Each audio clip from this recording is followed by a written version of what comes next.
ndabyibuka mu myaka myinshi ishize hari umuntu wambwiye ngo njye nitonda mu gihe hajemo ibintu byo gukundana.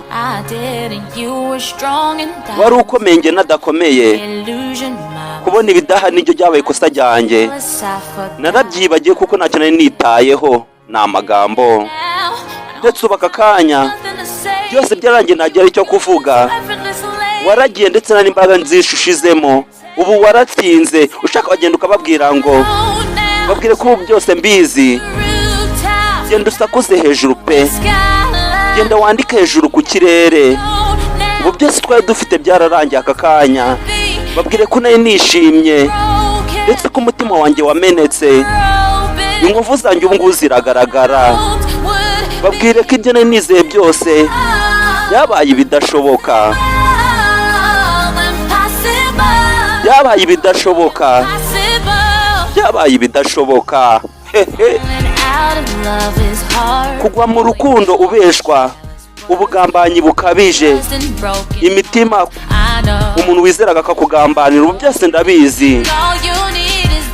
gutekereza ko ibyo ukeneye byose biri aho ngaho, ukubaka icyizere mu rukundo, amagambo arimo ubusa n'amasezerano ya feke, ubu byose ndabibona. ubwo ni byose byaragiye ntagira icyo kuvuga. ushaka mbese nimba warashoje kunsebya, ushaka byose wagenda ukabivuga ukababwira ngo babwire ko byose mbizi, ugende ku gasozi ubivuge, genda wandike hejuru ku murongo w'ikirere. ubu byose twari dufite byararangiye.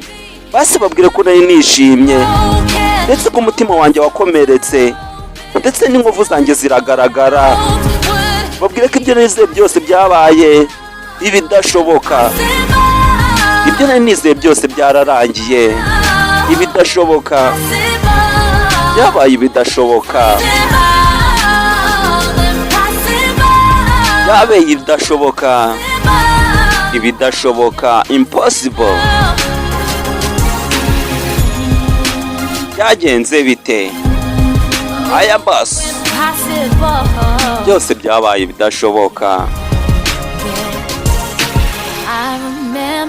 ndabyibuka mu myaka myinshi ishize umuntu yaraje arambwira ngo njye nigengesera mu gukunda umuntu, ariko nabaye indangare. babwire ko byose mbizi, genda pe ubisakuze ku musozi ubivuge, ndetse inkovu zanjye ubu zose ziragaragara. byose twari dufite byaragiye, urukundo twari dufite ntago rugihari.